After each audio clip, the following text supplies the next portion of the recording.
টাকার মদত করে রেখেছি। আমরা হিসাব করছি যে ধরেন এখনকার যেই মানে ধানটা আসবো ওইখান থেকে আবার আমরা ধরেন বিপুল পরিমাণ খ্যার সংগ্রহ করবো, কিন্তু এখনকার ধান তো বন্যা নিয়ে গেছে।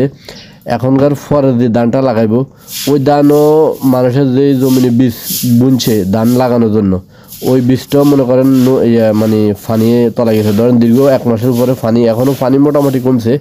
তো এইভাবে আর কি।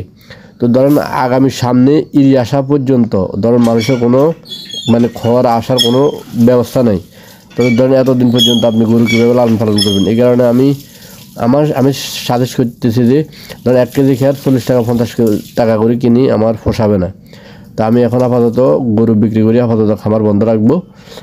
আর যখন ইরি আসবে, ইরি আসার পরে আমি তখন আল্লাহ যদি বাঁচায় তখন আমি খ্যার মজুত করে রাখবো, তখন আবার আমি নতুন করে খামার স্টার্ট করব। এই জন্য আমার হাড্ডি গরুর যে খামারটা এখান থেকে আমি অলরেডি গরু বেচা স্টার্ট করে দিছি। আমি এখানে যে ওই যে দেখুন ওই